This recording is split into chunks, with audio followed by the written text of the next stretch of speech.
მოსაზრება, რომ ჩვენ მარტო ვართ ამ სამყაროში მეჩვენება სრულიად დაუჯერებლად და ამპარტავნულად. თუ გავითვალისწინებთ ვარსკვლავებისა და პლანეტების რაოდენობას, რომელიც ვიცით, რომ არსებობს, დაახლოებით 2 ტრილიონამდე გალაქტიკაა მხოლოდ ჩვენს დაკვირვებად სამყაროში. წარმოუდგენლად ნაკლებად სავარაუდოა, რომ ჩვენ მარტო ვიყოთ მაღალგანვითარებული სიცოცხლის ფორმა. სტივენ ჰოკინგი. ამ თემაზე ასევე ისაუბრა ერთ-ერთ ინტერვიუში ამერიკის შეერთებული შტატების ყოფილმა პრეზიდენტმა ბარაკ ობამამ 2021 წლის 18 მაისს.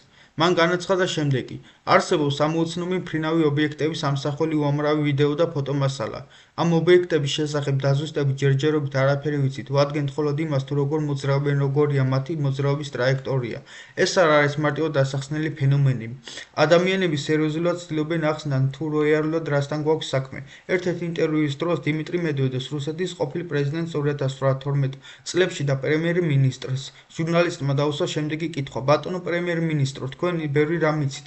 რას გეტყვით ამის შესახებ, სტუმრობენ თუ არა უცხო პლანეტელები დედამიწას, რაზეც დიმიტრი მედვედევმა ასეთი პასუხი გასცა.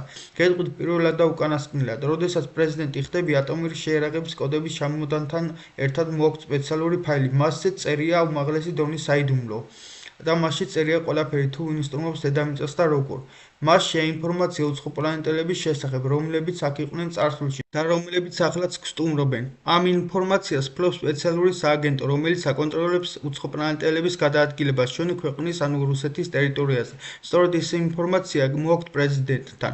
უფლებამოსილების ამოწურვის შემდეგ კი საპრეზიდენტო ვადის დასრულების შემდგომ ეს ყველაფერი წარადგინება ახალ პრეზიდენტს. ამასთანავე აღსანიშნავია, რომ უკვე გასაჯაროდ ამოუცნობი მფრინავი ობიექტების სამი ავთენტური ვიდეო სახელწოდებით ჯიმბალ, გადაღებული 2004 წელს, ფლირ 1 გადაღებული 2015 წელს და GoFast გადაღებული ასევე 2015 წელს. სამივე აღნიშნული ვიდეო პენტაგონმა ოფიციალურად აღიარა როგორც ნამდვილი ავთენტური გაუყალბებელი ფაილები.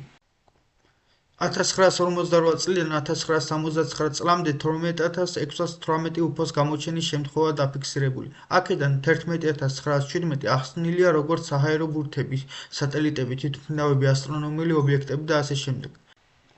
უფომ გამოიწვია 5 სიკვდილი 1942 წელს.